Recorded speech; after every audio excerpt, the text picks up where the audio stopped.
Death Spiral, yes. Once again, we are back. It is the only anime podcast originally known to pagans as the Saturnalia, celebrated for over 2,000 years now. That's right. We've got a long history on this show. That is true. They did have anime back then. Yes, and pagans obviously have a deep connection to anime.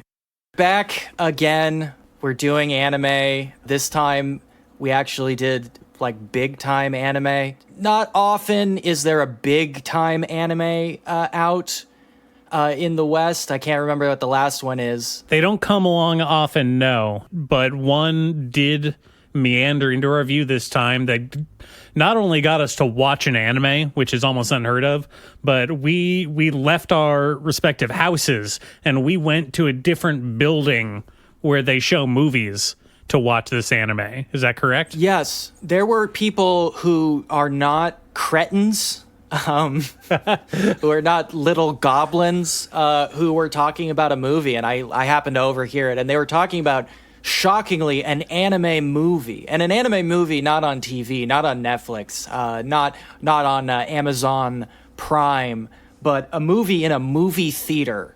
And I should have known, but of course, the only reason they were talking about it is because this is a Ghibli anime movie. Now, I know some people hold certain contention around that, like how when they had stores that sold movies and stuff, they would have a section called Ghibli, and it would be pretty far away from the section called anime. I don't know if you remember that. Well, it's funny. There's always kind of been that distinction. You know, it's kind of like people referring to graphic novels. Kind of the same thing. It's like, hey, like we did? Yeah, like we did. Like I made the argument just a little while ago. Well, which I think is dumb and stupid, and you shouldn't have done that. Well, I still hold on to it.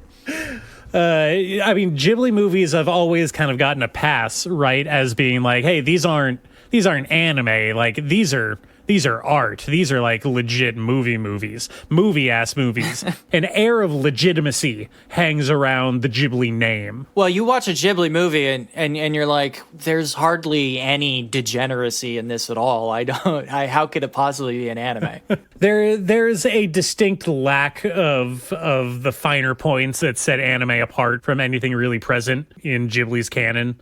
Mostly it's because I think Hayao Miyazaki and the Ghibli staff do in fact take themselves seriously as filmmakers and artists.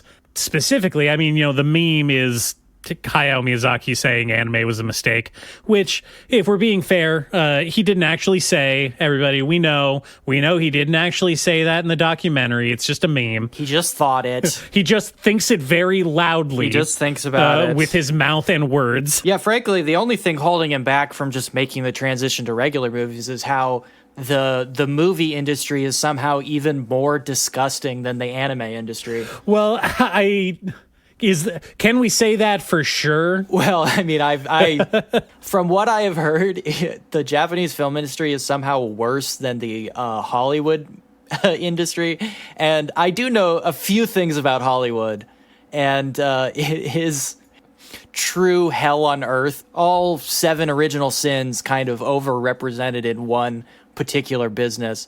It's hard to over-exaggerate how truly evil the American film industry is. I mean, goddamn, they managed to drag Harvey Weinstein's ass out into the sun, and I promise you, he was the tip of the iceberg. Yeah, no, he was a sacrificial lamb. If anybody's not aware of that at this point, maybe it's better to not look into it deeper. Look, I was just saying, I don't even want to roast the guy, but man, even Matt Groening is in Epstein's little black book. I'm just saying. And he apparently likes foot rubs. He likes foot rubs. The man likes foot rubs. He's from Seattle and he likes foot rubs. What more do you need to know? But yeah, so from hearing people say that somehow the Japanese film industry is even worse than that kind of sends shivers down my spine. I would say that it's hard to believe, but I have played the Yakuza games, and I know the stuff that gets up behind the scenes there. I know what's going down. Most of your knowledge about Japan is from Yakuza games, is that right? It's true. It's true. Almost 90% of what I know about the nation comes from the Yakuza series. I mean, we touched on it, honestly, kind of incidentally, but when we were talking about those Tomie movies, I did mention a little bit about the production side of that. Not the first one that we both liked, but the third one that you watched, and how the director essentially was a porn director for the majority of his career and kind of treated all of his mainstream films as porn movies. Did not have to switch gears at all to switch up production methods. So the real non-joke answer to okay, well then we'll skip it. How the Japanese film industry can be like somehow worse than Hollywood is because Hollywood came up from the vaudeville theater entertainment scene. At the turn of the century, 1800s, 1900s, that evolved from like traveling vaudeville shows into a centralized production line of making films. Whereas the Japanese film industry sprang up wholly from porn first, then making movies. They call them pink films, because they love being cutesy about it. But it kind of boils down to all the same shit. I mean, if you think about the way like Kurosawa or Otsu or whatever, these Japanese auteurs had, the disgust they had for their own art form maps pretty cleanly to their Western counterparts. Well, just imagine the shoulder rubbing that they had to do with the types of people that they had to like interact with to get their amazing cannons even made in the first place. Yes, I do laugh thinking about Otsu going to industry parties and having to talk to like their version of Harvey Weinstein. You know what I mean? It's like, what the fuck, man? Well, just imagine pitching the season cycle films to a producer for sure his main source of income is human trafficking. Like, that for sure about him. But that is what Kubrick did too, right? Yeah. I mean, the man made Eyes Wide Shut and then he got killed. I'm just saying. Look it up. He made Eyes Wide Shut and then the CIA killed him. So, who the CIA has failed to kill over and over again is Miyazaki. Now that guy, he is slippery as an eel. He's managed to evade foreign intelligence agencies. All the way up to the ripe old age of, 120 now? Somewhere around there. Yeah, and he finally put out his most nostalgic movie ever, and it actually got an American theatrical release. So as we were alluding to, we went to an American theater and we watched an American theatrical release cut of an anime Japanese movie. Unheard of. Revolutionary for the time. It's pretty wild. I really am honestly trying to rack my brain right now to think of like what was the last anime that I saw in a theater? What was it? Fuck, man. Shoot is all I gotta say to that. In a theater, and in actual theater, new release only, or like any anime yes, film? like a new released movie. Like, fuck, dude, Steam Boy? That can't possibly be true because that was like 20 years ago. That's the last one that I can think of. New anime release going to see in the theater. It's really fucked up, man. Yeah. It's really fucked up. Well, we did it this time, and we went and saw The Boy and the Heron. New Studio Ghibli movie, new directed by Miyazaki movie.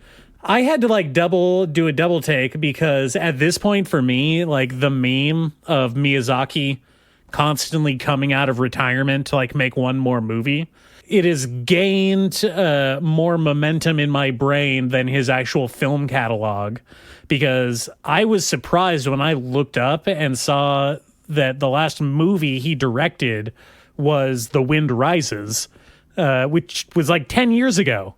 That was 2013. Yeah. And I could have sworn that he like came out of retirement 4 more times since then. But apparently not. Nope, just talking shit in the news. Off on the sidelines, throwing shade. Yeah. As the elderly in Japan do when they retire. Well, it's funny you mentioned that because that was the movie I kept thinking of the entire time I was watching Boy and Heron. I could not stop thinking about it for reasons that become obvious within like the first 15 minutes of the movie. But hey, here's right off the bat, I have to ask you, what did you think about them using the Simpsons font for the credits? What was up with that? I did not put that together, but now You didn't notice that? No, now that you point it out, I can't unsee it. What the fuck? They just straight up used the Simpsons font for the credits of this movie. They just kind of smash cut to just no fancy animation for the ending credits or anything, just a blue screen with an endless white scroll of Simpsons font. A really weird way to just throw me for one last loop at the end of a very strange movie experience overall. Well, I don't know. I think that when you put it that way, it actually kind of ties in cohesively to how I felt about the rest of the movie and what I think the themes were.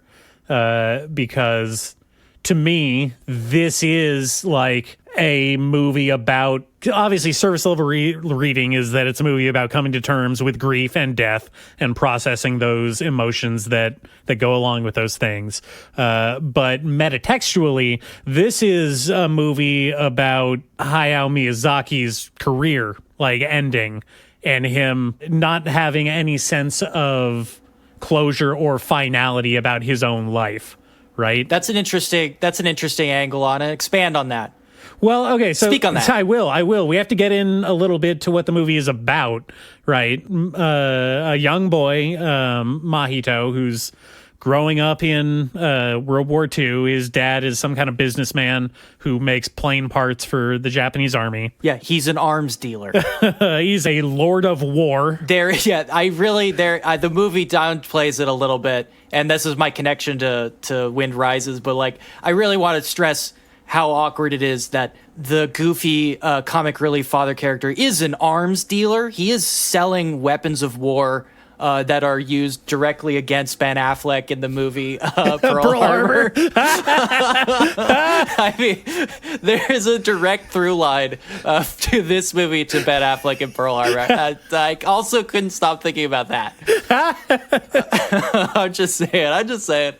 Okay, so he has a mother that dies at the beginning of the movie. She heard the hospital that she's in doesn't have her for long. Yeah, the hospital gets bombed, and anyway, his father soon remarries. Which I don't know. Did you get weirded out a little bit that like his dad almost immediately marries his dead wife's younger sister? He fucked her first. Yeah, that baby was in there before the marriage happened. Right.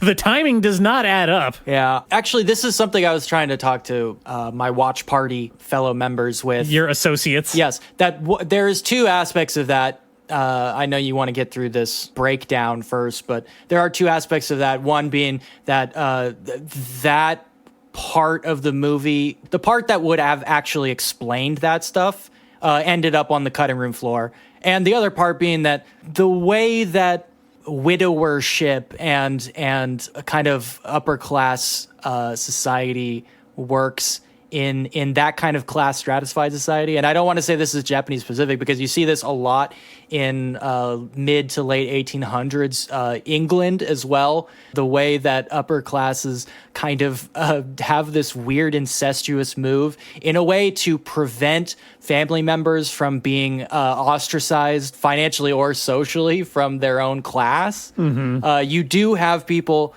who end up marrying their brothers or sister-in-laws a lot as part of a sort of lateral social move. Yeah, that's another reason that I hate the British. Yes, it's not good, but it is also important to note because this is one of the lesser picked up angles. I mean, you have the kid doesn't read initially as like rich or super upper class because the movie's not interested in pitching that part, but it is important to know that yeah, this kid he's an elite. Yeah.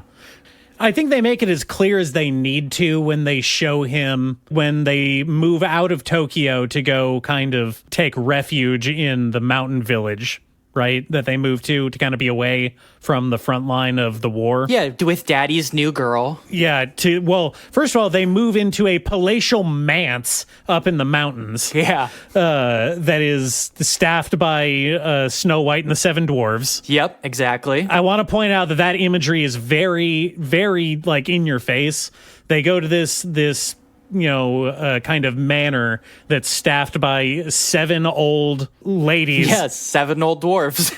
that are all stooped over and dwarf-like.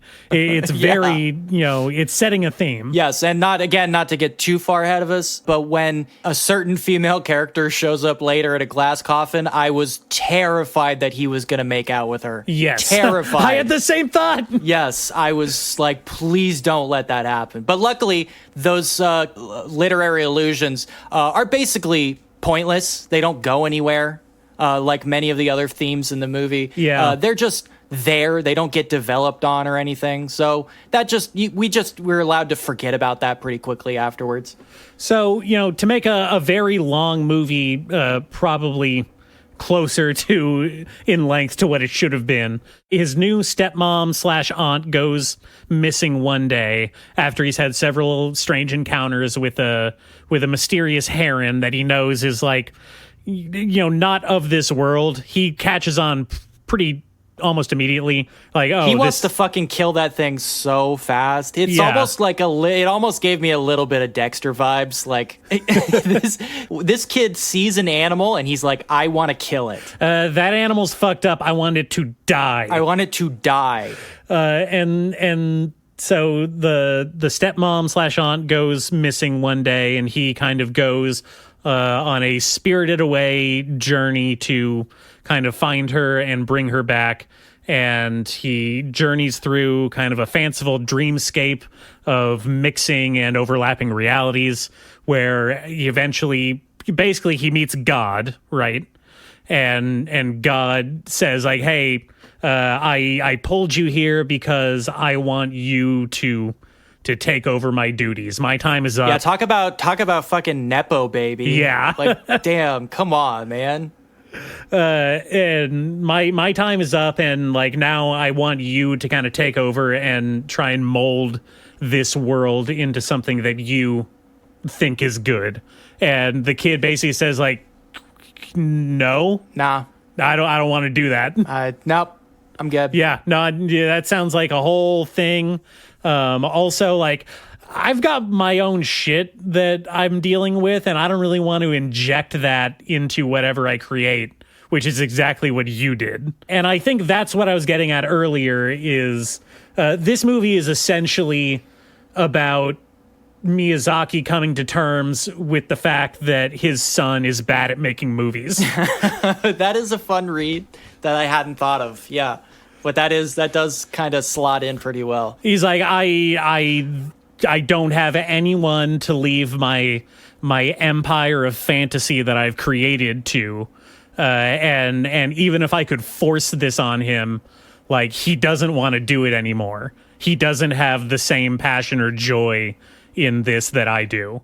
And I guess that I'm just going to die and have to be okay with that. Guess I'll just die. But of course, for Miyazaki to make it work for himself, he does have to simultaneously be the old man and the boy. He can't help. He can't help but make himself the boy in this. I don't know. I think what was one of the things that I got really into the movie about was that initially the main character is a really unique Ghibli movie main character, which got me really excited. Generally, our Ghibli movie main characters are, for a long period of time, young women or girls who have a brave heart but are unsure of themselves and their own self-worth. Or we have a virtuous boy who is rising up to meet a destiny that he's afraid is too big for him. And here we have a spoiled, arrogant, fucking angry little piece of shit who has the urge to kill the first animal he sees wherever he goes. And that's really exciting to me. I like that you bring that up because I think Mahito's tendency towards violence, both outwardly and inwardly, is kind of a major theme of his character, right? It would be if anything in the movie approached something that actually like a tangible theme. Okay, I want you to expand then on what you mean by you thought it was like two different movies that they got cut together. Okay, well, here I'll say it. I don't think it's two different movies that got cut together. What I think is this movie is missing solidly an hour of footage to work as a movie. I could get into lots of little details, and I mean that not in a subjective way. I really, truly mean that very literally and objectively. This is movie missing scenes. If you looked at the script, I would bet you any amount of money there are huge scenes that got cut. One in particular, and this is an early on one because I don't want to just spoil chunks of the movie, but there are other parts I can point to prove my point here.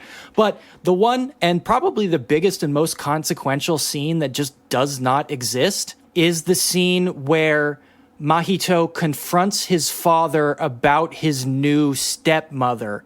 In the movie that we have, Mahito is tense with his stepmother, and she picks up on it a little bit, and then he has his own weird little issues, and then his stepmom just disappears. She just fucking books it out of the house into Fantasyland. And that's just what happens. The way it stands now, there's basically no reason that happened. She doesn't really get any character motivation, and her character also just never gets developed later on either. What is supposed to happen is that, like we mentioned just a little bit ago, Mahito has anger problems. He's hung up on his mom. He believes this marriage to a new woman, especially his sister, is a betrayal by his father, right? It's his father trying to replace his dead mother with a lookalike, which is horrifying to Mahito. He despises her, and he develops an intense anger towards his father. Now, either he confronts his father or her about it, and he makes some pretty inflammatory comments about the unborn child in her belly, right? This causes the stepmother to flee. This is what sets up the actual movie. This is literally the inciting incident of the entire fucking movie. And it was cut. It does not exist in the film. Again, I mean this quite literally. This is objectively a scene that does exist in the script. It's almost a fucking cornerstone of the entire narrative from a mechanical standpoint. It does not exist in the movie. I see what you're saying, and I think that totally makes sense for a more traditional type of narrative. I did not get that feeling when I watched it. And in fact, at least for me, on like an intuitive emotional level, this movie made sense all the way through for me. Yes, because you're doing a bunch of work on the part of the movie. You are filling in lots of gaps on your own. Okay, so when you say she disappeared for no reason, I didn't take that. I immediately assumed that she had been lured away by the heron the same way the heron was trying to lure away Mahito. Yes, see, the heron, that's the thing, is the heron in this scenario, in this scene that they cut, the heron would have been the inciting incident behind all of this. The heron is the one that is inciting his anger, right? And that is in the movie, though it's stripped down. That's why he wants to kill the heron, because the heron is inciting his anger against his stepmother, against his father.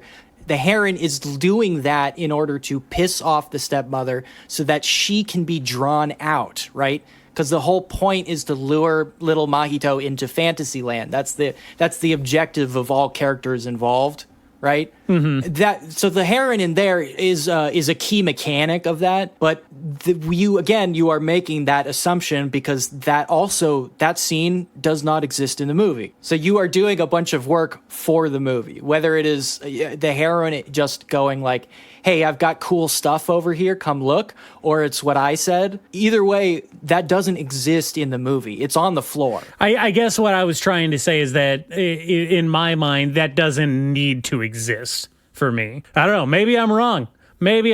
Sure, it doesn't have to. Just like, nothing in a movie has to be there. There's lots of movies where you can just not do traditional narrative devices. You could just skip them completely. And especially in lots of weird experimental shit, people intentionally choose to avoid making those exact explicit connections. But, we've watched a lot of Ghibli movies. We know what kind of director and writer Miyazaki is, and he is a fundamental structuralist. All of his movies are very, very tight narratives with very, very coherent structures. And that's what makes them hit so hard. I mean, the direct analogy here, connecting this movie back to any of his other catalog, I mean, this is obviously the closest to Spirited Away. And Spirited Away is a phenomenal masterwork that feels completely and utterly coherent, despite having huge disparate elements. I mean, if you pull that movie apart, there's just weird tangents all over the place. There's huge sections of the movie that just have nothing narratively going on from a mechanical standpoint. But that movie feels absolutely coherent and tangible every second of the way. Well, that's because we as the audience, at that point, early on, we're supposed to buy in to... We are in a world where logic and the rules that we're used to don't necessarily apply. And I think that we were supposed to be getting the same feeling here, which is why I guess I wasn't too preoccupied in specific motivations for character actions throughout the movie, so much as I was trying to relate what their actions are saying about their emotional state. Sure, yes, you're dwelling in the meta-narrative space, and I'm saying that the meta-narrative space is also like fucking Swiss cheese. Well, that's true. Yes, because there are just huge chunks that just don't go anywhere, that have no way to loop back into the main narrative. The fact that we start basically in the land of the dead and that never gets updated or resolved at any other point in the movie. The fact that the pregnancy happening in the fantasy land never gets updated or resolved at any point in the movie. The fact that there's an entire chunk about Mahito and his trying to reconcile himself and his feelings with his mother, who he literally meets in the fantasy land, and that never gets updated or resolved or explored in any way. Like, these are huge fucking chunks missing from a movie directed and scripted, I assume, by like I said, a fundamentally a structuralist, a formalist like Miyazaki. Means that like this movie is unfinished, and I haven't even gotten to the point where like lots of the audio and the score is just not done. Like, it's a very quiet movie, and I like that choice. But there are lots of scenes where it feels like it wasn't a choice either. It was just like there's just nothing here. We have to put some kind of dialogue in here because we have too much open audio space. There's just lots of shots of characters talking to each other with no sound. Like, not even music, just no sound, which is weird. Again, it's like a choice I don't hate, but a lot of the times when it's happening, I'm like, okay, wait, hold on. They're doing this again. Is this a choice? Okay, so are you familiar with the classic Halloween movie, Satan's Little Helper? Yes, of course I'm familiar with Satan's Little Helper. I recently got the Blu-ray special edition of that movie because I love it so much. Jesus and Christ. I watched it with the director's commentary on, and there's a segment where he's talking about the score or lack thereof, where he basically says like, I don't like putting like background music or incidental sounds in my scenes because I think that the visuals should speak for themselves. And I just had to take it like, wait, you don't like putting music and sound in your movie? I mean, I'm not entirely unsympathetic to that, but I do think making that as a blanket statement is pretty wild. Yeah, I don't know. I like the quiet. Though the cinema I did go to and see has terrible soundproofing, so during a lot of the quiet moments, I did hear the movie playing next door, which was not ideal. I hate it when that happens. Not a fan of that. That really fucking sucked. Not enough that I could guess what the movie playing was, so I guess that's good, but pretty close. I got lots of attempts to try. Yeah, I don't know. Putting that aside, I mean, that's obviously my main criticism, I guess, if you can call it that this is essentially an unfinished movie. I think that's true because I know that this movie had a really long production time, much longer than it was initially slated to be, because I think Miyazaki started working on it back in, I want to say like 2016 or 2017, where they produced a majority of the storyboards and started initial production on the beginning of the movie. And then Isao Takahata, who is the other big name director from Studio Ghibli, who directed like Grave of the Fireflies and Princess Kaguya, and was probably like the closest person in the world that Hayao Miyazaki could like think of as family or a friend. He died very suddenly, and they paused production on Boy and the Heron for like 4 years before he started working on it again. Sure. So if I had to take a guess, I would say that played a pretty big role in why it feels so disjointed in production. Sure, I guess so. Yeah, I mean, it could have just been lost in time. The incoherence crept in when they were working on it. That's I totally understand that. I will say this is to be nice to it. Not that a Miyazaki movie needs to be talked down to or whatever, but like, I did think this is the funniest Miyazaki movie. You know what? Honestly, I agree with you. There were some real funny parts. I laughed a lot. I particularly laughed when the scene with all of the parakeet soldiers going into the quote unquote real world and turning into regular parakeets, and they just shit over everything. I thought that was really funny. Yes, there's large sections of this movie that deal with parakeets, and all the parakeet stuff is incredibly funny. I loved all the parakeets. I love that they're cannibals. I love that they're fascists. I love that they have big googly eyes for some reason.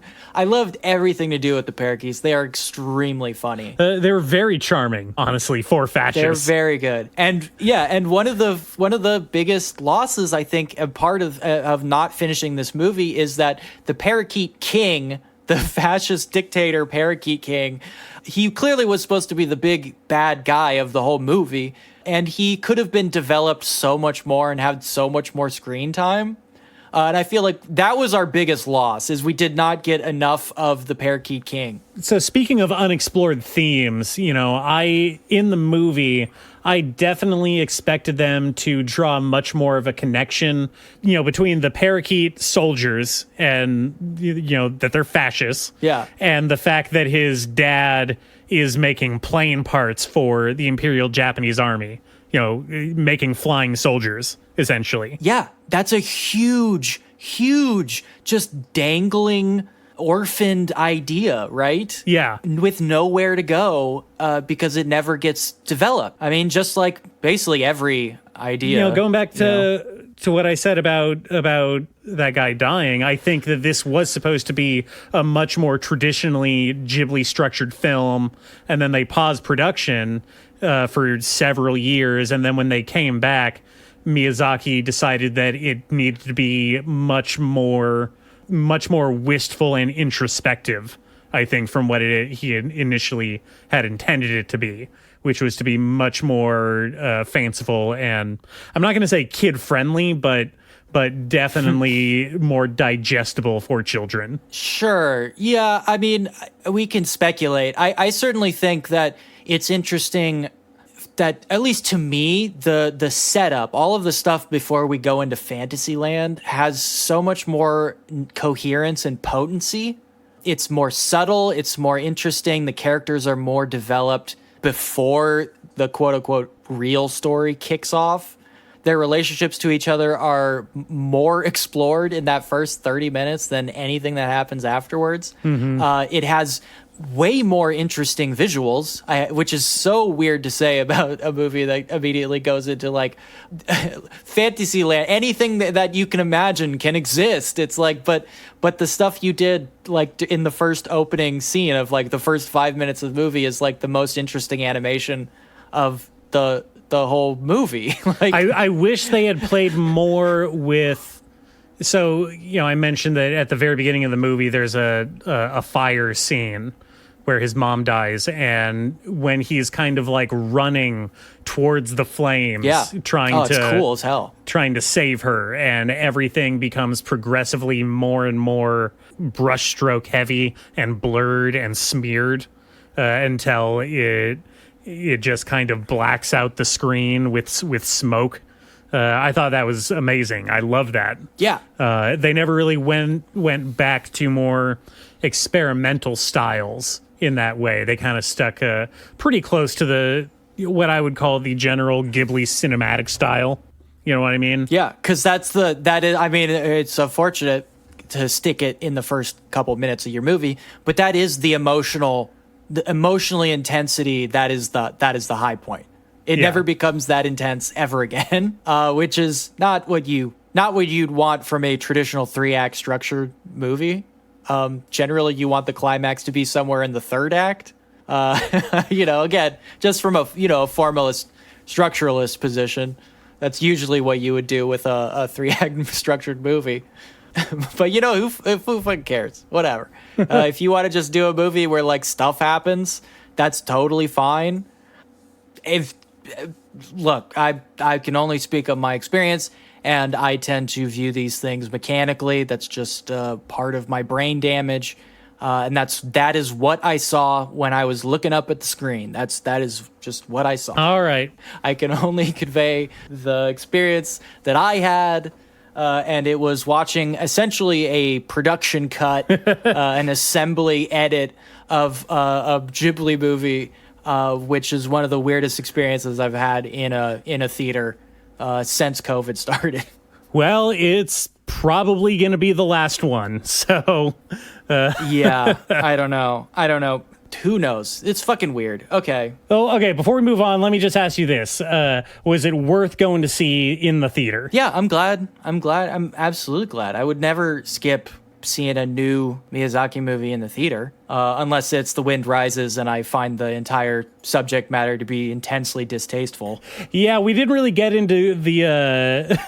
I guess we touched on it a little bit, but a running theme in Miyazaki's movies is a little bit of war apologia for the production machine in Japan at the time. Yeah, I don't want to say that because I know The Wind Rises is not. I would not describe it as apologia. No, nothing that happens in this movie I would describe as apologia. I just think that it's a subject matter that you cannot play coy with.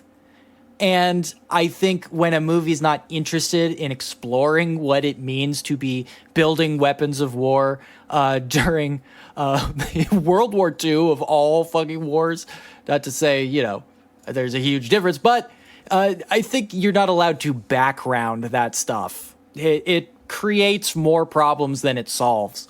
I agree with that for sure. Yeah. Okay. Well, we watched other stuff, right? I mean, you just watched some regular ass, small screen ass, like boring ass anime, right? Well, okay. That can't be the only anime you watched. No. I watched Boy and the Heron, and I liked it overall. I will say that, I guess, to kind of cap it with, I liked it. Sure. I liked it, but yeah, everything I just said. Yeah. But the issue is that, criticisms aside, it is still like objectively art with care and intention put into creating it. So I felt like I had to balance the scale a little bit and watch some real just despicable trash. You were uncomfortable with seeing something that is like has an ideological vision and an appreciation and respect for its medium. Yeah, it didn't feel like I got the true anime experience that I needed, so I really needed to supplement. Sure. So I went out and I watched the first couple episodes of The Vexations of a Shut-In Vampire Princess. God, that's so bad. It makes me, I don't like using the word, but it makes me cringe saying it out loud. It does make me feel a bit ill. Yeah. Especially the use of the word vexation in that sentence immediately puts me on my guard, I have to say. What about it's threatening? There is I think a sort of knee-jerk tendency. I'm not even sure where it comes from. It's maybe a feeling of insecurity or something, where to overcompensate for the obvious lowbrowness of the content, you try to kind of dress it up with flowery language. You see this in other Let me mediums put it this way. In my freshman year of college, I took a philosophy class, and there was another student who was named Caspian, who wore black turtlenecks and parted his hair perfectly in the middle. And he is the type of person that would use the word vexations regularly. Wow, that's so that's the association that I have with that word. Yeah, he's both ahead and very behind the times. Yeah. Yeah. So what were these particular vexations? Well, as you may have guessed from the rest of the title, the main character is a vampire, which turns out doesn't really mean much, because like vampires are actually in this setting, they're basically just elves. Like they don't even really have fangs most of the time. They don't drink blood? They do, but like they don't have to. And in fact, our main character is a shut-in vampire, a hikikomori, who doesn't like drinking blood or doing regular vampire stuff. She just wants to stay in her room. What a loser. Yeah, I know. Well, okay, I think that the core concept of that can be funny. I like the idea of a kind of like mythical creature, a powerful being who just, because they're so powerful, it has no need to kind of engage with greater society, kind of like Yofukashi no Uda. I like that take on it. Sure. Well, there's lots of. I mean, there's the one-hit vampire anime that happened a couple seasons ago. There's also, like I talked about last time, the grateful vampire girl who is homeless and has to drink the random passerby's blood. There's also, of course, the very classic, Dracula angle, where living for thousands of years basically turns you into a shut-in because everything in the world is boring. See, I like that. I think that's a funny way to look at it. That's a good angle. And they abandon that point of the premise almost immediately. Of course. Within the first 5 minutes. Yeah. And so what this is really about is like a titty anime about sexy characters. She develops her own harem. Yes. So the premise is we have our main character who is she's the daughter of a bigwig vampire. And in this world, there are kind of 5 different nations that are constantly at war with each other. Oh, God. Yeah. And her dad is like a big general in the vampire nation. Oh, no. Yes. I will throw in now that the nation that they start off like at war with are the Beastmen, who are, first of all, they're just like, they have just regular human bodies with just straight up animal heads. So just you have deer head guy, bear head guy, wolf head guy, whatever you want. Yeah. What I found weird is that they are dressed the same as, like, they're all wearing Fidel Castro outfits. They're all dressed like Cuban revolutionaries. What? Yeah. They're all wearing like the drab, the olive drab jumpsuits. Yeah. With like the red star patches and everything. Right. It's very weird. It was a weird angle, a weird look to put on them. But anyway, her dad obviously wants her to not be a shut-in. And by the way, I want to mention, like, you know, shut-in, hikikomori, these have a very specific connotation with what you expect. Like, what do you think a hikikomori vampire looks like? Well, I'm unfortunately poisoned with knowledge because I Yeah. have watched and read much manga and anime. So obviously, when I hear vampire girl, I think probably something like from Bakemonogatari, a like little girl who wears a very skimpy outfit. Yeah, no, that's it. Right on the mark. Yeah.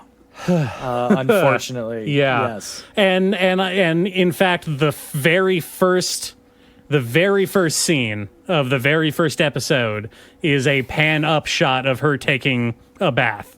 So that's really setting the stage. Yep. Great. Glad to introduce our character. So the reason that she is a shut-in vampire is because she was relentlessly bullied at vampire school growing up because she doesn't have any vampire powers and she doesn't like to drink blood. She can, and in fact needs to occasionally, but she doesn't like it. She thinks blood is gross. And so she doesn't have any superpowers. Her dad wants her to take over his spot as general in the vampire army, and so sets it up with the vampire queen, the Empress, to basically like force her into being a general by just saying, you are one now and you have to go do it. There's really not much more to it. Okay. Like it's supposed to be played off as a joke, you know. She just wants to stay in her bed doing nothing all day, and then her dad busts in her room and is like, "Hey, I got you a job being a general in the army. Let's go." Right. Yeah. A classic setup. Yeah. And what the series actually is you know, it's your average kind of like idiot savant story, like irresponsible Captain Tyler, but with underage titty vampires. So irresponsible Captain Tyler, but instead of like a happy-go-lucky, horny loser slacker, it's a depressed, not horny loser slacker little girl. Yes, and I think the other major difference is, whereas Tyler had more of like an idiot savant quality where he would succeed no matter what he did. Yeah. She's actually really bad at everything that she does, and the only reason that she accomplishes anything is because everyone thinks that she's so cute, and so they bend over backwards to do things for her and to make sure that she succeeds. Yes. The fetishization of her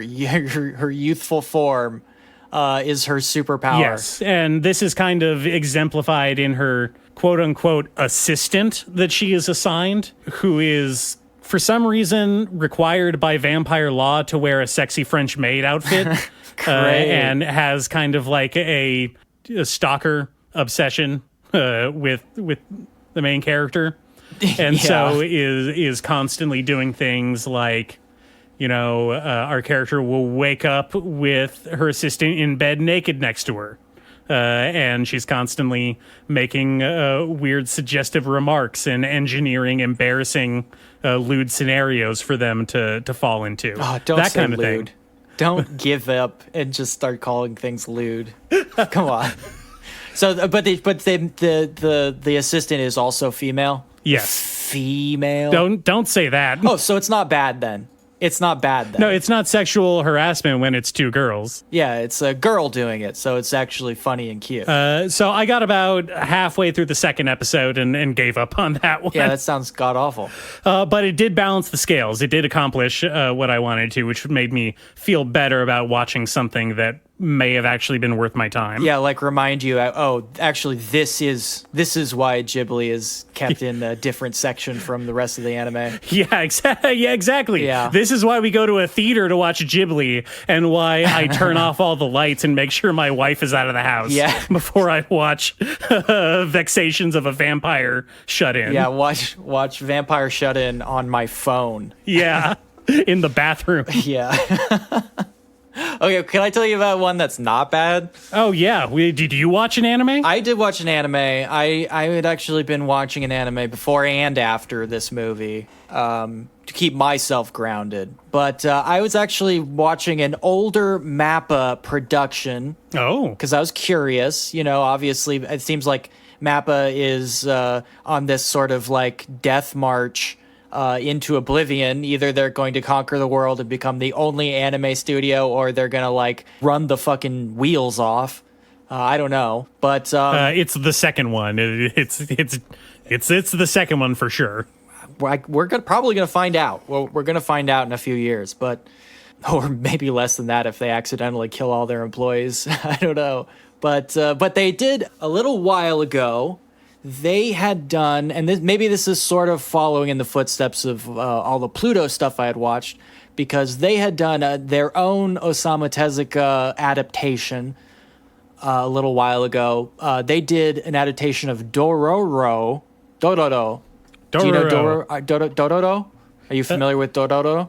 I've heard the name. I'm looking it up right now. It's a classic Tezuka manga. It's the story of the boy whose body parts are taken by the demons. Yes. And he has to get them back from the demons. Yes. It's funny enough, that boy's name is Hyakimaru, and Doro is actually just the funny sidekick. That manga is interesting because it is very much an Osamu Tezuka voice, in that it is essentially shonen Popeye. I don't know how much Osamu Tezuka you've actually read, but he's like very much into like drawing like early Merry Melody, like Popeye type stuff. Like that was his shit. He grew up and came up on the old Donald Duck comics, right? Yes. Which is where he got a lot of his inspiration, early Mickey Mouse and other Disney stuff. Well, and I say Popeye very particularly because like a lot of his background characters are just Bluto. He draws Bluto a lot over and over again. And and like a lot of his fight scenes are fight scenes from Popeye. Like I'm not pulling that one out of my ass here. Like he clearly loved Popeye. Like they do like the little wind up punch thing. And yes, he recreates Popeye all the time, except in his version of Popeye, people like get their fucking heads cut off and like spray blood everywhere. Awesome. Which is very funny. But it still has like the kind of sense of humor of Popeye too, which is great. I mean, the man's a classic for a reason. It's fascinating to go read Osamu Tezuka in the modern day, just because of the kind of references he's pulling and his style compared to what a million different versions of ripping him off has become. Mm-hmm. And this adaptation of Dororo is just another example of it, because they choose to really reinterpret the story of Dororo. Instead of just doing a Popeye shonen, they decide to kind of take a more serious, like modern kind of shonen adaptation version of it. And they make a lot of changes, a lot of them which I actually really like. It's short, it's completely self-contained, only 24 episodes, and the animation is really nice. It's really crisp. There's some like really great fight scenes of just smooth and interesting. Now, from what I've seen of a lot animation. of early MAPPA stuff, is they were the ones experimenting, I think, most with a lot of that early CG stuff, and some of it can look pretty rough. So I don't know how that applies to Dororo. There's not really any CGI in this. It is very traditional stuff. I mean, there's some, but it is not used in the way it is used now. It's very flat. It's very clean. It looks really great. And there's really huge, bold adaptational moves made in this that I really like. Like, for example, they strip down the amount of demons from 48 down to 12, which is a good move because you only have 24 episodes, you know? It also means that when he gets a new body part, it's a lot more emotionally impactful, you know? There's not as many. Mm-hmm. What it also does is in the manga, despite being at the start of the manga, only having some of his body parts, he basically is completely independent for magical reasons. He can basically see, he can basically hear, he can basically speak, he can move fine. He's constantly jabbering at everybody, even though he likes to remind us every once in a while that he doesn't know what people are saying. He's just pretending to know. And he's really good at it. He has full conversations without knowing what the other person is saying, which is hilarious. Doesn't play as well in like a serious anime. You know what I mean? That's like the bit in the Heart-She Holler with Patton Oswalt's dad pre-recording all of his conversations on VHS. Yes. It is exactly like that. Yes. That's very funny. He anticipates what everybody is going to say to him. In the anime, he starts off with none of his limbs. He doesn't have his face or his eyes or his ears or his tongue. So we meet him and he can't see, he can't hear, he can't speak. He can kind of see soul energy, and that's what he uses to like track down and fight demons. But when he meets Dororo in the first episode, he gets part of his face back, but like not his nose. And it's like the first time that he has feeling. So when he meets Dororo, it's like a big emotional moment, and that's what connects them, as opposed to in the manga where Dororo starts following him around because Dororo just wants to steal from him. It's just, it's funny, but I mean, that's a relatable motivation. Yeah, and Dororo apparently means Dorobo, which is like thief. So I guess that's kind of the connection there. I don't really know too much about that part. But in this version, it's a lot more emotional, and their connection is a lot more about Dororo kind of guiding him through his re-entry into like humanity. I don't want to get into the entire disability side of it because there's a lot to say about that in that lens, but I would taking this in the intentional way, in the generous way where it's supposed to be read more metaphorically, right? Of Hyakimaru regaining his humanity through his body parts, and Dororo acting as sort of his on ramp to that, allowing him to like kind of emotionally navigate his way back into seeing and hearing and feeling and speaking. And all of this stuff, is a really smart adaptational move. It really, really makes Hyakimaru's character much more sympathetic and enjoyable to watch his progression, as opposed to the manga, which is really more of like he's kind of just an asshole for the most part, a wise-talking, standoffish asshole, even though he can't speak or hear or see. Like, it's really quite an accomplishment. In this one, we get to watch as he feels for the first time, like literally feels, and he hears for the first time, and that like hearing for the first time is a really traumatic experience for him because everything is too loud, right? And Dororo has to comfort him, and like him hearing the sound of a human voice singing for the first time is like super emotional for him. And it kind of like wakes him up to the experience of like knowing other people. And that's a really crazy, important moment for him. The first time he speaks, the first time he says Dororo's name to him is like super fucking impactful and important in this version of the story. So like, man, they did huge moves that are all super paid off. And I really like it. Okay, well, let me ask you this then. Yeah. He eat any spinach? In the manga, they definitely allude to it. In the anime, does he scarf down a rice ball in onigiri and it goes into his arms and he gets big muscles? Unfortunately, no. He mostly does not eat at all. Damn. Yeah. In fact, in the first episode, we see that he mainly just kind of eats grass and shit off the side of the road. So I guess that's kind of like spinach.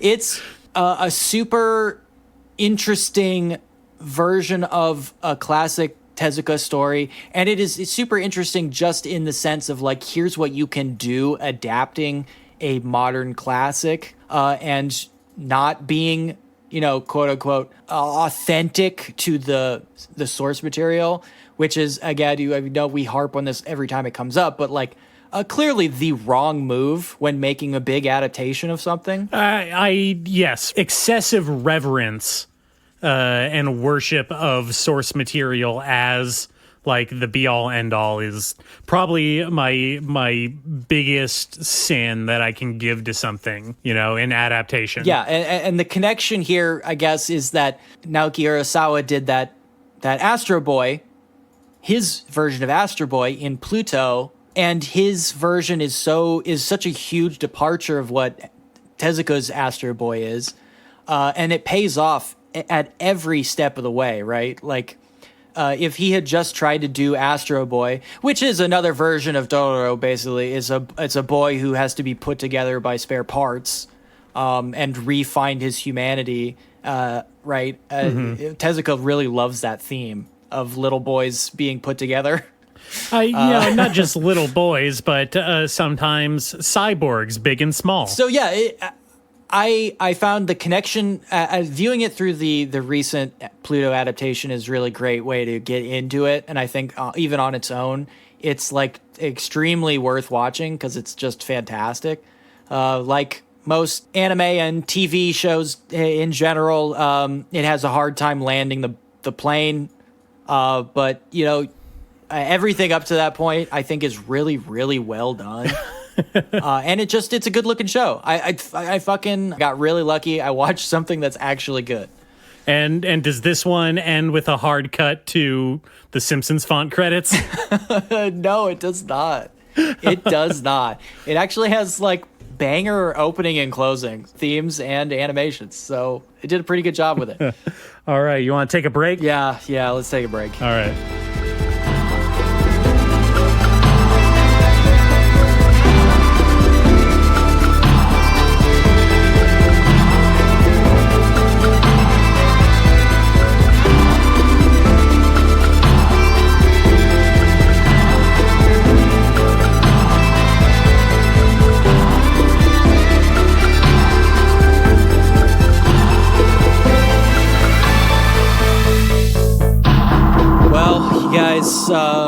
The Mappa animators are not the only ones dying over in Juju Land. Obviously, we're still reeling from the loss of the only good character on that show. I won't name her, obviously, because that would be spoilers if you're a few episodes behind. But she is the only girl, so I mean, it won't be that. I guess I maybe let the cat out of the bag a little bit. I will say that considering that I was particularly unforgiving towards characters named Mahito going into Boy and the Heron. I will say that. Yeah. I stood up and clapped when he got hit on the head with a rock. I'll just say that. Yeah. It is jarring, isn't it? It's a little tough to swing back around. So yeah, the only girl died on the good show, and now we're all very sad. And honestly, it's hard to pull yourself out of that when something like that hits you really hard. It kind of sends you in a tailspin. And I know for me, sometimes it's difficult not to dwell on those kinds of things, and it kind of gets you in a headspace where you just kind of, you go back through the mental inventory and you're like, when else did I feel like this? When was I reeling like this? And I know we've all had moments like that in our anime watching careers, if they're as long as, ours are, spanning, 3 or 4 decades now, at least. Oh, yeah, at minimum. And even if the pain is dulled over 30, 40 years of anime watching, some still get through the cracks in the armor, Well, you may not know this, or you may have forgotten this, but we touched on it in previous episodes. It's actually very rare for me to get impacted by a character's death like this, because whenever I am in a situation where I I might die, I just don't. Okay. Yes. I mean, you don't have to reiterate that. We understand. But, men cry too. And don't they? Don't That they? that is the modern sentiment, isn't it? Yes. It's not unmanly to cry and let your emotions show. We can embrace that as another facet of masculinity. And doesn't usually hit as hard as the contemporary one, of course, because no other anime have women in them. It's true. So, you don't usually have the same kind of emotional impact. Can't even really think of another anime that has a female main character, but... Well, like early Shakespearean productions, there are no women anime actors. Yeah, they would have anime boys stand in with a wig. That was what's so revolutionary about the Naruto Sakura, is that their Sakura was played by a woman. And that opened the doors to characters like Kugisaki to be, I named her. I shouldn't have. No. I'm sorry, you guys. I'm sorry. I didn't mean to spoil that for you. Anyway, but, it had me reminiscing, and I was thinking back to some of the other ones that were really important to me. And I know we kind of talked about it a little bit, but, there were other deaths in other animes that were important to both of us. And I just want to kind of give space to those feelings, make space in a show for some of our grief. I think that's good. I think that's a good mindset to have. Yeah. If you want to lead, I'm willing to let you open. I'm just thinking about kind of what things we share with the audience. So the one that I'll go with first, because I know it's something we share together and we share with everybody, I think, who's into anime, is the one from, what's considered consistently the best anime of all time, Full Metal Alchemist. I don't necessarily agree with that, but we don't have to get into that. But of course, probably the most tragic moment in Full Metal Alchemist history is when that little chick gets Scooby-fied, right? I mean, it's hard to think of a moment in Full Metal Alchemist that approaches that level of tragedy, don't you think? It's hard. It's hard to think of something that comes to that level. Yeah. Especially since it is such a horrifying fate for a little girl. Hiromu Arakawa installed the child kill mod on her Skyrim save specifically to prepare emotionally for putting that in the manga. Yeah, and to do it in such a way to...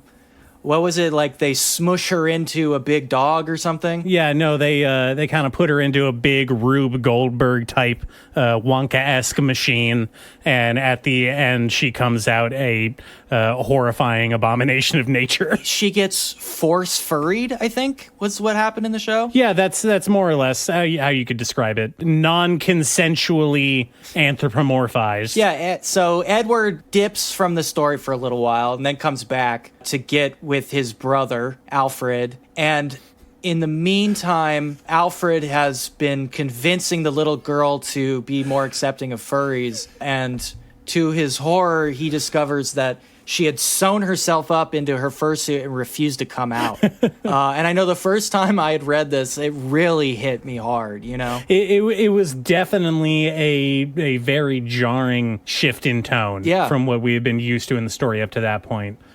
Which started off with Alfred turning himself into a robot. Yeah, so sewing himself metaphorically into his own sort of fursuit. A metal fursuit with no fur. Yeah, one that's less stigmatized by society, obviously. I mean, people love armor, and they don't like dogs. That's a hard rule. People like armor, and they hate dogs. I mean, it's true, right? It keeps popping up in all of human society. It's true. Cross-culturally. When Alfred walks into a room, people tend to salute him. When little girl in dog suit walks into a room, people tend to vomit and turn away in horror. So I think we can see who's winning on the social ladder. Yeah.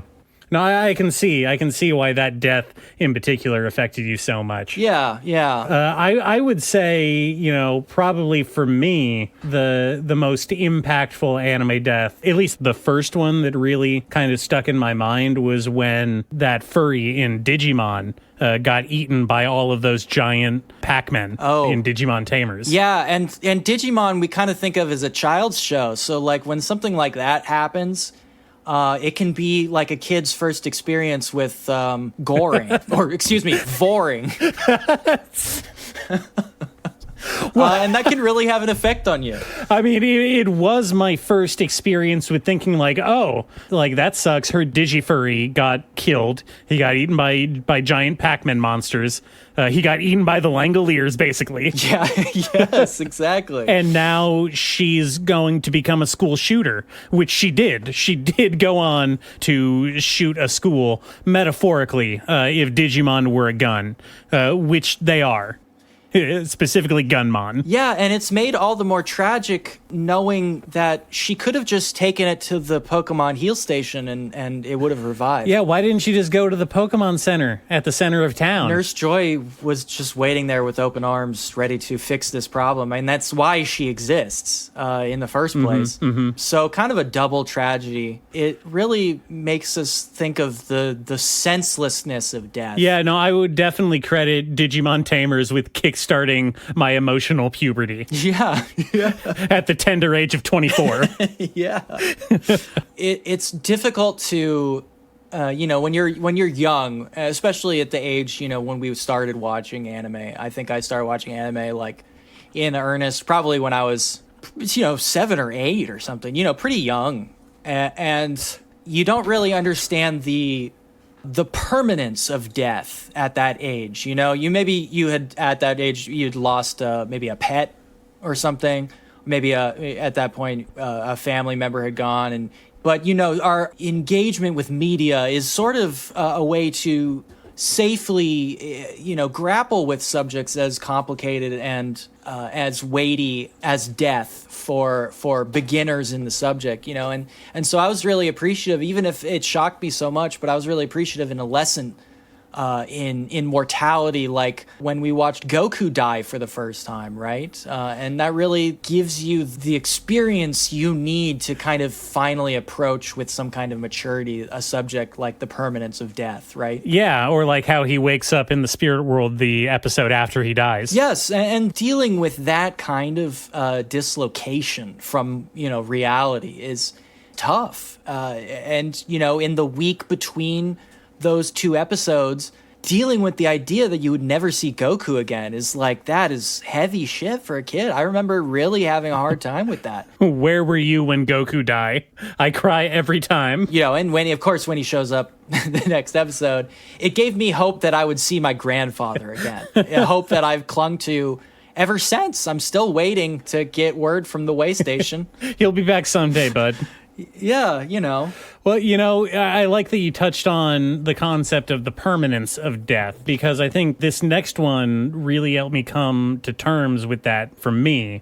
And that was when Subaru in ReZero gets sliced up the stomach by that assassin. Yes. Or when Subaru in ReZero gets killed again by that assassin. Or when he gets killed by those thugs. Or when he gets bitten on the hand by a puppy and dies. Yeah. Or when that time he couldn't see because of the rain and he falls down a hole. Yeah. Each more shocking than the last. When he died that one time being frozen to death, and it felt like, ooh, this might actually be the one. That was really scary. And it really made you feel something, Yeah, you remember that when he's getting eaten alive by rabbits, and you think about like, wow, I wonder what he's feeling right now. Or like, how do you feel like knowing that something like that could happen to you? That this is something that happens to all of us. Like when the cute girl beats him to death 40 times in a row with a big chain pen ball. Oh, you've been reading my diary. That could happen to somebody you love. That's really heavy shit, man. That's hard to deal with. And it really left a lasting impression, obviously, on both of us when Subaru died a million times. And the day eventually when Subaru dies for the last time, that's going to be a really heavy day. That is actually the day that they stop making anime. Yeah, I think so. It would be in poor taste to continue. Okay. So we won't linger on ReZero too long, but basically his whole bit is that he's anime Kenny from South Park, right? In that we are constantly upset that he died. Yeah. That we have a huge emotional connection to him from our childhood. Yeah, I think so, yeah. There are moments kind of sprinkled throughout anime that have really lasting impact. I remember one that was particularly impactful for me because it was sort of my first grown-up anime. And I think it was for a lot of us when we kind of like took a step out of the Gokus and the Subarus into like the world of adult anime for not stupid babies.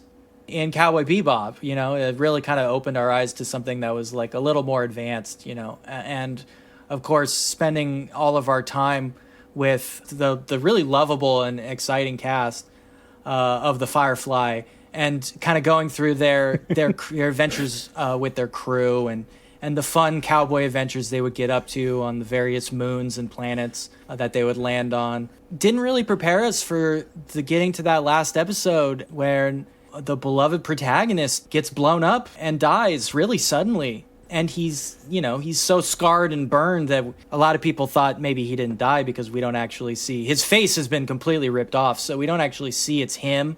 But yeah, Spookerman. What's his name? Spike Spielberg. Oh, yeah, Spielberg. When he gets killed by the edgelord guy, right? Yeah, Atrocious or whatever his name is. Yeah, he gets blown up on the forest moon or something, wasn't it? Okay, so you see, the issue is that we weren't really given time to process all of this character's death before series creator Shinichiro Watanabe got sucked up by the Hollywood MCU Disney machine, and they had him come in to do all those reshoots for Avengers and for the Justice League movie, and then all the allegations started swirling around. Yeah. So I don't think that we're gonna be coming back to unfortunately these characters to explore or get resolution with these deaths anytime soon, especially not after they put out that movie to kind of wrap things up and that flopped. Yeah, it does seem like putting out a movie post main character death is sort of a desperation play and not in very good taste, especially when the death itself was so brutal. I mean, blood everywhere. Really graphic, and that's how you know it's for an adult audience. I heard Tarantino walked out of the screening because he was sick. Yeah. Unrelated. Yeah. Don't eat movie theater hot dogs. I'm serious. Similarly, I felt totally shaken at the death of one of my favorite shonen protagonists of all times. I think probably what most people consider the best shonen protagonist of all time, especially when he dies after so far into the series. I already said Goku. I'm not talking about... of course I'm talking about Yusuke from Yu Yu Hakusho. Oh. He has an incredibly drawn-out and built-up death. We spend so much time with him, getting to know the character, fall in love with him, and then he is unceremoniously ripped away from us by being hit by a truck in the first 5 minutes of the first episode. It definitely seemed cruel to the audience in a way that you don't usually see in a sort of lighthearted fantasy story, Well, what I found so compelling about this particular instance is that you think like, okay, what's going to happen? He gets hit by a truck at the beginning of the series, and then he gets sent back from the spirit world to become some kind of like super spirit detective and go on cool adventures. No, he dies, and he stays dead the entire series. Yeah, and considering how many people do get hit by trucks and die and do not get to come back as a cool spirit detective, it seemed like a little too visceral and real for a young shonen audience. Yeah, it was a very somber note to start the series on, I will say. But as I said before, we had spent so much quality time with him up to that point that I feel like we got what we needed to out of the character, for sure. Sure. Jarring as it may have been, I'm okay with that one. That one left me feeling pretty satisfied. You like that one? I'm glad he died. You're glad he died? Yeah. Okay. Then let me pivot to one that I always felt was cruel in its senselessness, I suppose. Almost cruel in its lack of regard for its audience, and also the humanity of its characters in itself. Something that's a little out of character for Togashi, author of Hunter x Hunter, since we're on the topic. These beloved characters that he kind of cruelly tossed aside. All the hunters who failed to pass the hunter exam. I mean, we have really beloved guys in this bracket here. You know, the guy who puts laxatives in the sodas that he passes out, the guy with the creepy eyebrows, the group of men who gang up on a 4-year-old. These guys are all killed unceremoniously in really horrible ways. And it's almost like played off as a joke almost, like Togashi doesn't respect their humanity. Really upsetting stuff. It really affected me. That sounds hard. That sounds hard to go through. Yeah, and it's really traumatic because after a while we get to the second hunter exam, and all we can think, you know, it's just dread leading up to that. You know, it's almost like, what if there was a second eclipse in Berserk? You know, you like the heart is just racing as you approach that moment, knowing that what happened last time was a bunch of characters have anvils dropped on their heads and fall into big pits with signs that say, like, big hole ahead. It's really scary stuff, you know? You don't expect that from a manga like Hunter x Hunter that is usually so lighthearted. You know, pivoting from that, something that's not lighthearted. I was actually pretty... Yeah, I was trying to think of a funny way to bring this in. I was actually pretty shocked by the death of the mom from Oshinoko. I'm not. I can't be funny about that one. That one got me. I'm not gonna lie. You didn't see that one coming, did you? No. What I will say is that it was instantly made less impactful by how much I hate both of her children as characters. Stupid little annoying kids. The fucking pervert doctor and the weird pervert cancer girl. Almost every other aspect of the story and how it's constructed seems to be coming together to make me feel less bad about this character dying. Either because it's like, you either deserve to die because of your naivete and stupidity, or it's better that you died because you were never going to survive in this world. Yes, I was going to say her death is more shocking in that it seems almost like a kindness to die rather than be the teen mom to two reincarnated perverts who intend to both literally and figuratively feed off of you. Right? For the rest of your life. It's almost like her death is only slightly more cruel than her life was going to be. I think that's the most horrifying part of Oshinoko. Single mom that used to be an aspiring pop artist but had to give it up because of, like, essentially being both financially, emotionally, and sexually taken advantage of most of her life. Actually, no, now I'm pivoting back. When I put it like that, it sounds awful to wish for her death. Look, all I'm saying is it was better than the alternative. That's how dark Oshinoko is that it's actually better for her to be dead than to live on under the extraordinarily disgusting circumstances with which we found her at the beginning of the story. Yeah. And that she dies only slightly after the beginning of the story. Why is there even more to that story? If it had just ended that way, I think I actually would have liked it a lot more. I'm just going to say. Would have been a good one-shot of the most horrifying thing that could possibly happen to somebody happening to them. Yeah. You know, speaking of the most horrifying thing that could possibly happen in an anime, I just want to close out with this.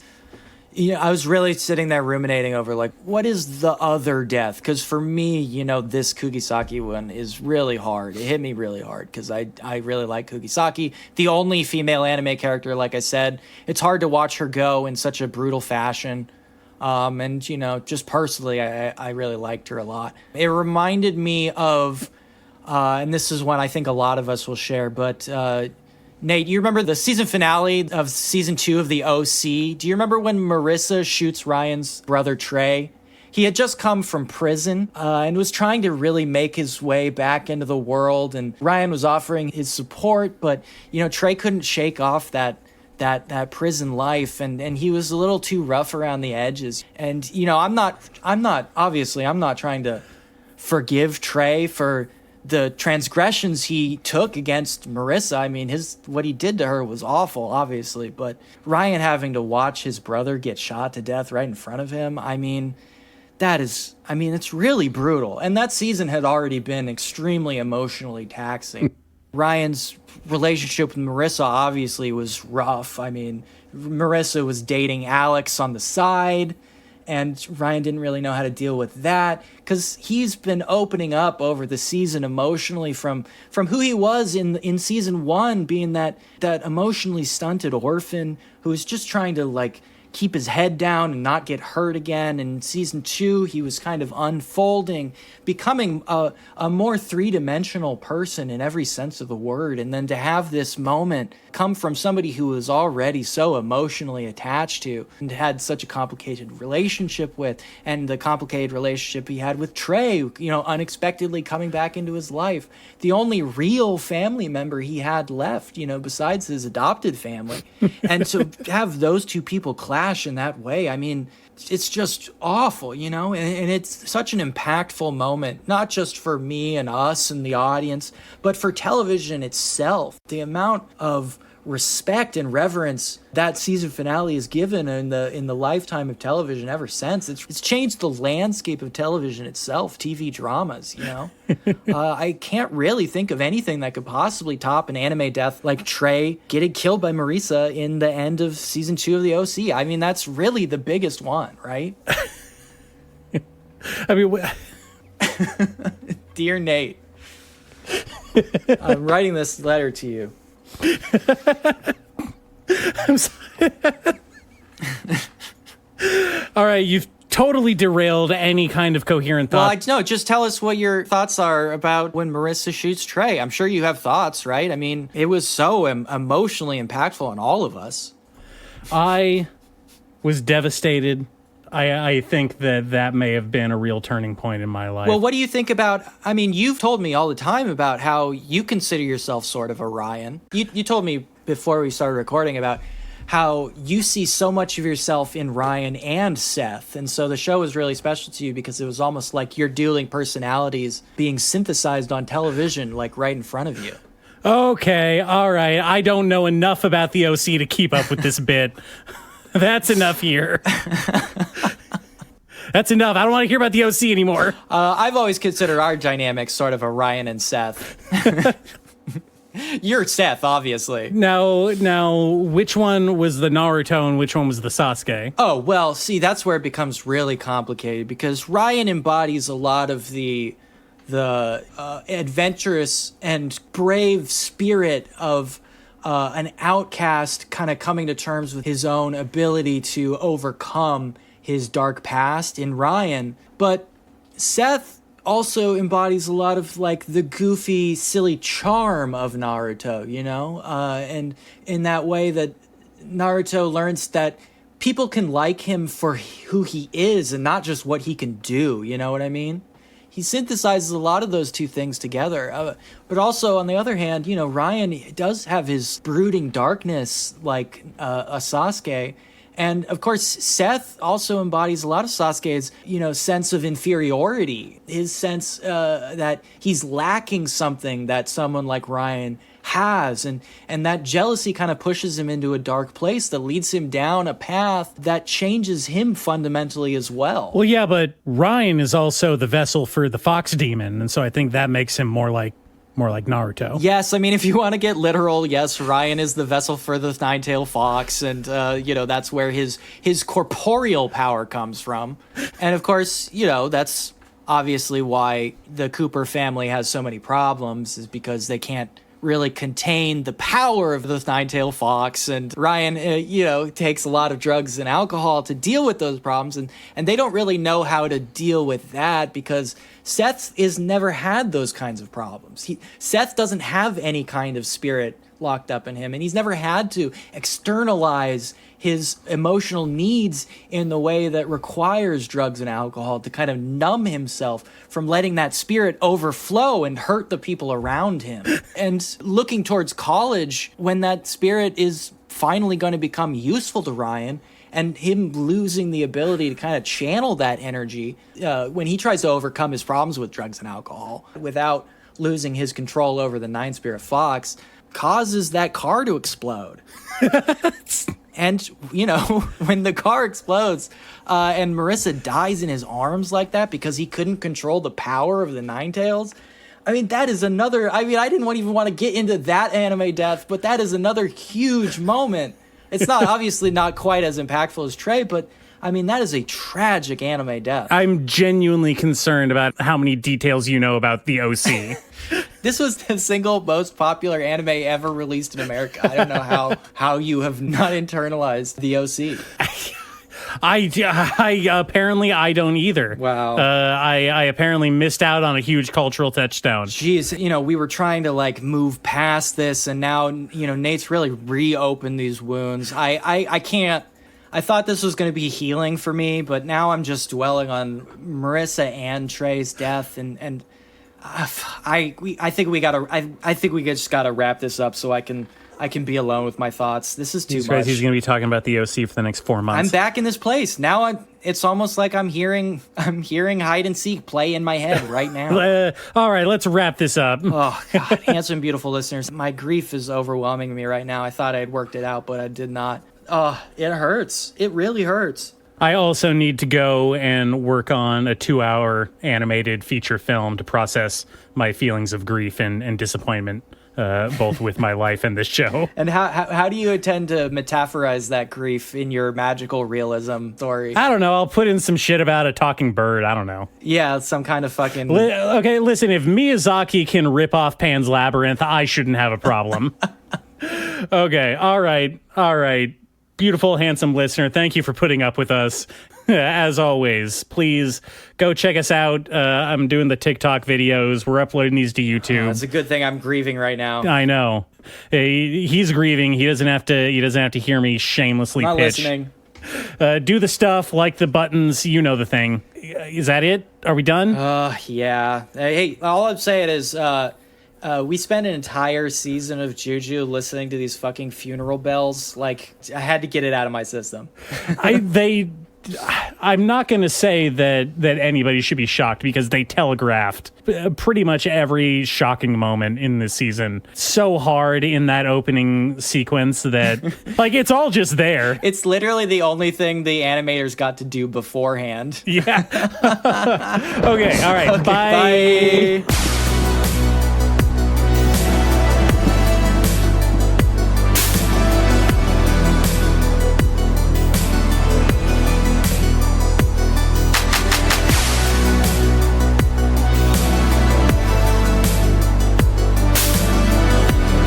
I can't help it. It's just what I talk like. Yeah, why do you think it takes so long to edit these?